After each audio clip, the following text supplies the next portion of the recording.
Hey there, and welcome to this video. Today, we're checking out the business class cabin on Air Canada's Airbus A220 aircraft on a short hop from Montreal over to Toronto. Right now, I'm riding the 747 STM Express bus from the Lionel Groulx metro station in downtown Montreal out to Montreal's Pierre-Elliott Trudeau International Airport. The bus departs every 15 minutes during the morning and afternoon rush hours, and every 20 minutes during midday and in the evenings until 8 p.m., where it switches to every 30 minutes or less frequently in the overnight period. After a roughly 20-minute ride to the airport in minimal morning traffic, I'm now making my way from the bus stop up to the departures level. The domestic and international Air Canada check-in counters are at the opposite end of the terminal from where the bus stop is, so it's a bit of a hike to reach them. Air Canada check-in is at counters 1 through 114, with priority check-in starting at counter number 1. The Air Canada check-in area consists of a large area of self-serve kiosks where you can check in and print your boarding passes and baggage tags, and there are accompanying automated baggage drop machines as well. This means that you can make it all the way to security without having to interact with a single person, assuming everything works as it's supposed to. I decided to head over to the priority counters this morning and check in and drop my bags there. The priority counters are reserved for all Aeroplan Elite Status or Star Alliance Gold members, travelers in Signature, Business, Premium Rouge or Premium Economy class, or those traveling on a Latitude Economy fare. I'm only checking one bag this morning, but business class tickets within Canada include 2 complimentary checked bags, each with a maximum weight of 32 kilograms or 70 pounds. The checked luggage also receives the orange priority stickers for priority handling. After checking in and receiving my boarding pass, I'm headed over to security screening, which is right next to the Air Canada priority counters. With a business class ticket, you're provided access to the priority security line at Trudeau Airport. I was very happy to have access to this line this morning, as the main line for security was quite long, with a minimal line for priority. After about a 10-minute wait and screening time altogether, I'm through security. Taking a look at the departures board, my flight, Air Canada Flight 405, is departing from Gate 1 at 9 a.m. It's 7:55 a.m. now, and boarding is scheduled to begin at 8:25, so I have a bit of time to head to the lounge before my flight. On my way over to the lounge, we get a prime view of the aircraft taking me over to Toronto today. I'll be on board this 1.5-year-old Airbus A220-300 that was delivered to Air Canada in May 2020. The A220 aircraft type is still very new, first entering service with Swiss International Airlines in July 2016. The aircraft was developed by Bombardier here in Canada starting in 2008, but the program sold off to Airbus in 2018. The Dash 300 aircraft is the longer version of the A220 family.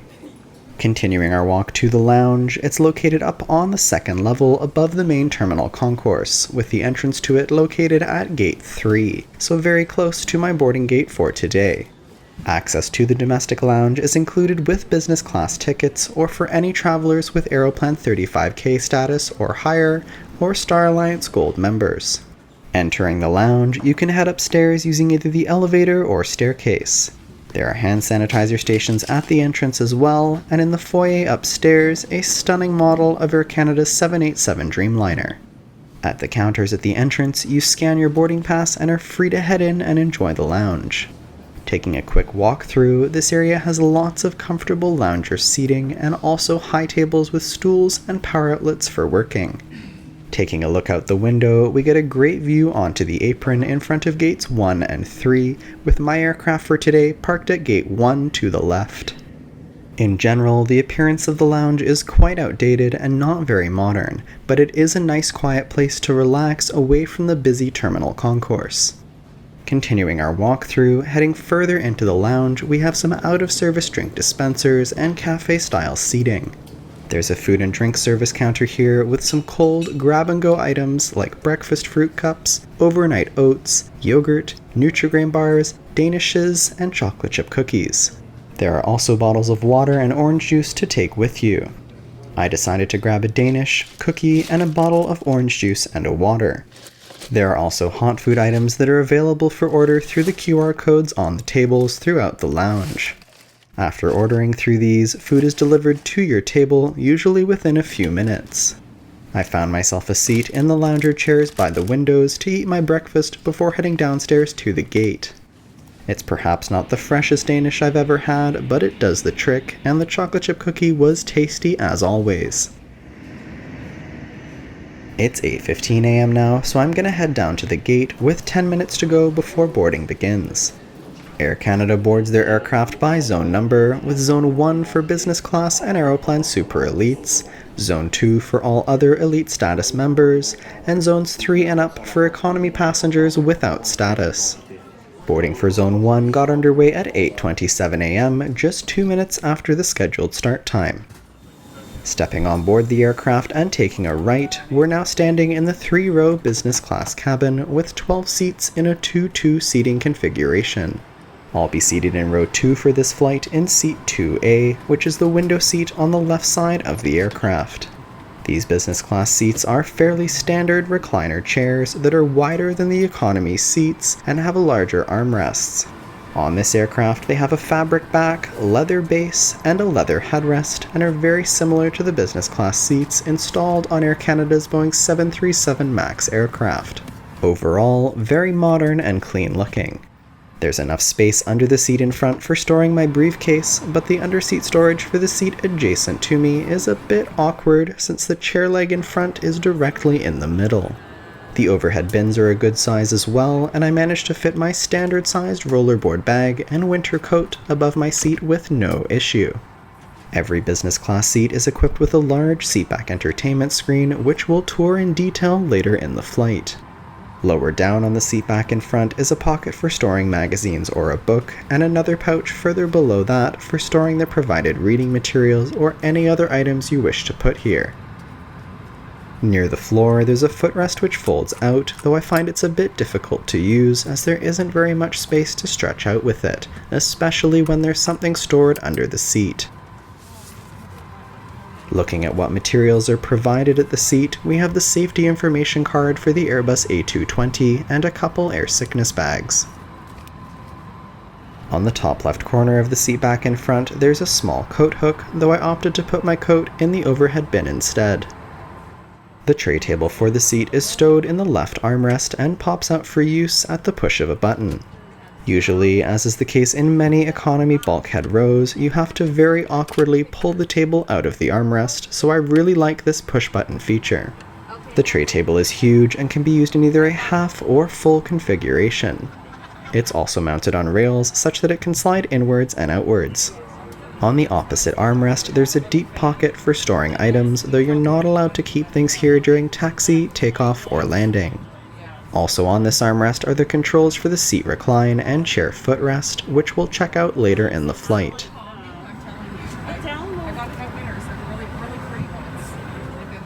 Before pushback from the gate, the cabin crew handed out water bottles, Clean Care Plus kits, and earbuds to all business class passengers.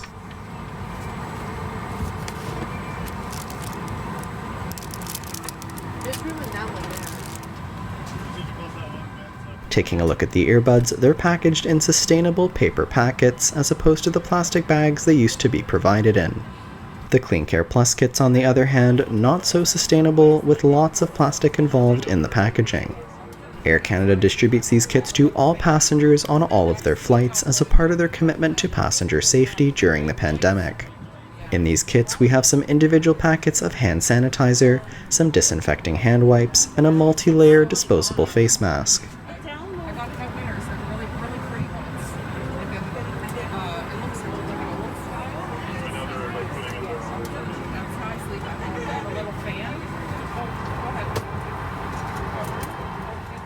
Taking a look at the view out the window, this seat offers a great view ahead of the wing, looking out at the Pratt & Whitney made engines. These engines are supposed to be super quiet as well, yet another great feature of the A220 aircraft type. We are going to be departing here just a few minutes early. Reaching to Toronto a few minutes early. Just very light turbulence in the initial climb out of here, then smooth until the descent into Toronto, where we can anticipate just very light turbulence on the descent and approach to Toronto. Currently, partly cloudy skies in Toronto and 1 degree Celsius. On behalf of Air Canada, entire crew, thanks for joining us today. We certainly hope you enjoy the flight. It's 8:52 a.m. now, the boarding door is closed, and the jetway is detached. We're pushing back just a few minutes ahead of our scheduled 9 a.m. departure time. Should be set to airplane mode. If your electronic device falls in your seat, do not move your seat or try to retrieve yourself as to close the fire hazard. Notify cabin crew immediately to ensure the safe retrieval of the device. Sur les mesures de sécurité, les écouteurs branchés à un appareil électronique portatif doivent maintenant être retirés. Your safety is our top priority. Please take a moment to watch the safety procedure. À cette courte vidéo, joignez-vous à nous pour explorer tout ce que le Canada peut offrir. Please place baggage in the overhead bin or under the seat in front of you. Veuillez ranger vos bagages dans le coffre supérieur ou sous le siège devant vous. In preparation for takeoff, make sure you're comfortably seated, with your seat back upright and tray table stowed. Au risque d'un incendie, avertissez immédiatement le personnel de cabine afin qu'il le récupère en toute sécurité. Should an emergency happen, place your feet flat on the floor and top of head against the The engines are up and running, and we're taxiing over to runway 24 left for our departure from Montreal. Montreal Trudeau Airport has 3 active runways, the parallel 0624s and a third runway 1028, which cuts diagonally across the parallel runways. Runway 1028 is much shorter than the parallel ones and rarely used.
Climbing above the clouds and heading west towards Toronto, the morning sunlight is streaming into the cabin through the massive A220 windows. These windows offer great views and allow tons of natural light into the cabin. They're also equipped with standard pull-down window shades for blocking out light. Taking a closer look at the seatback entertainment screens, they are tilt-adjustable to offer different viewing angles, and on the bottom edge of the screen there are headphone ports for connecting to the system audio, and USB-C and USB 3.0 ports for charging your devices. There are also some control buttons for the volume, brightness, and powering the screen on and off. I'm not exactly sure what the airplane button on the right is for.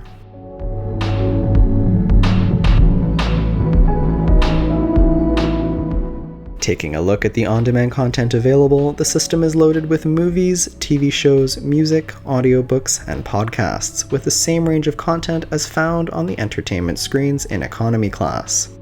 Each type of content is grouped into different sections by genre, recommendations, or other themes. In general, the screen is very quick to respond and easy to use. I love how big the screen is, and the graphics quality is incredible with really vibrant colors.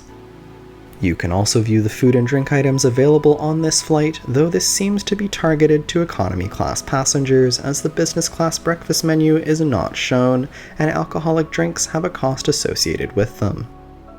There's also an About section in the system where you can view information about Air Canada and their frequent flyer program Aeroplan.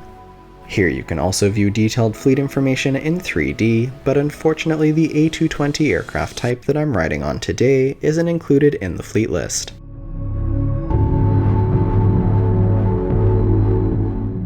Moving onwards, there's also a section with games, and of course the interactive in-flight maps. The maps are presented in 3D and are super high quality with tons of different viewing options available.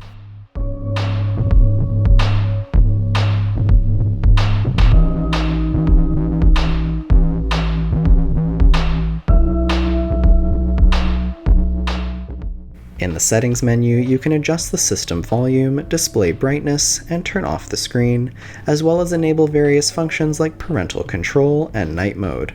There's also a feature where you can display a message on the screen to inform cabin crew that you'd like to sleep and not be woken. Pretty neat. On the overhead panel above the seat, there are personal reading lights, adjustable air conditioning vents, and an attendant call button for the row. The controls for all these are on the panel as well. There's also an AC power outlet, another USB 3.0 port, and another headphone port, all located on the inside of the right armrest. Looking at the seat recline functions, there are two buttons here, one to control the seat integrated footrest and the other to control the seat back recline. Extending the footrest on the seat adjacent to mine, you can see how it pops out to give you an angled position. One big issue with this though is that there isn't very much space in the row to sit comfortably with it extended. I'm only 5'10" and I can't straighten my legs fully. Not a great design, as you can't fully enjoy this comfort feature of the seat. It's also a bit odd that they have a smaller footrest that pulls down from the seat back in addition to this, as it seems a bit redundant. A full hot breakfast was served about 20 minutes after takeoff. I was really impressed by this and honestly wasn't expecting such a full meal on only a 50-minute flight. There was no menu or choices offered, and everyone received the same meal tray. Hope you like parsley omelets. The omelet was served with roasted red skin potatoes, cottage cheese, chicken sausage, and a red pepper relish. The crew also offered a drink service at the same time, and I opted for an orange juice. The breakfast tray was served with a croissant, bowl of fruit, butter and strawberry jam, and a pot of raspberry yogurt. There was also a small salt and pepper packet provided as well, and of course a full cutlery set and cloth napkin.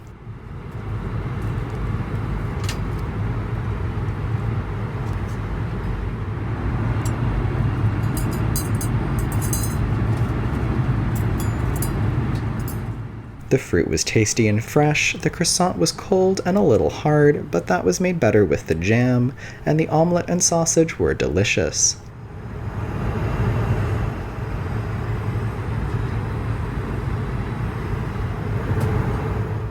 With 20 minutes to go until landing, the breakfast trays are cleared, and I'll sip on my orange juice until the glass needs to be cleared away. I do have to say though, I felt very rushed to finish my meal, not at all by the cabin crew, but by the thought of landing in Toronto in just 20 minutes time. Nonetheless, it was a very tasty meal and a pleasant surprise on such a short flight. 15 minutes to landing, my glass has been taken away, and it's time to prepare for arrival. First though, a quick tour of the business class lavatory at the front of the aircraft. The lavatory is quite small, as per usual, but is bright and feels very modern. There are two more lavatories for economy passengers located at the back of the aircraft.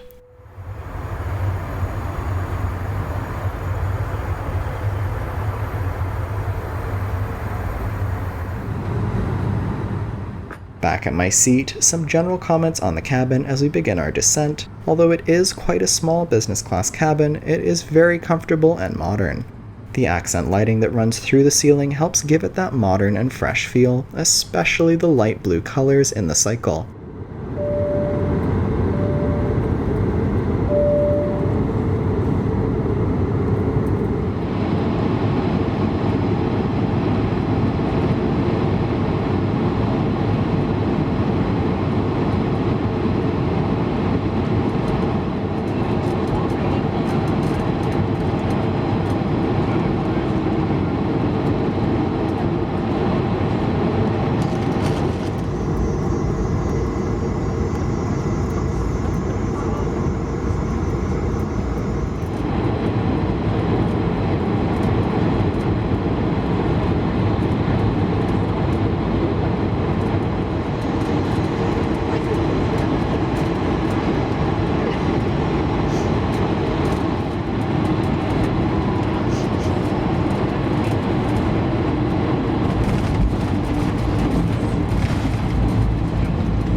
Toronto. Local time is 10:09 a.m. Please remain seated with your seatbelt fastened and your baggage stowed until the seatbelt sign has been turned on. Touching down in Toronto at 10:10 a.m., we're now taxiing over to our gate on the domestic section of Terminal 1. Thanks for watching this video, and now for some final comments on the flight. Air Canada's two main business class offerings, their standard business class seats as found on this aircraft, and their signature class pods found on their long-haul wide-body aircraft, differ quite significantly.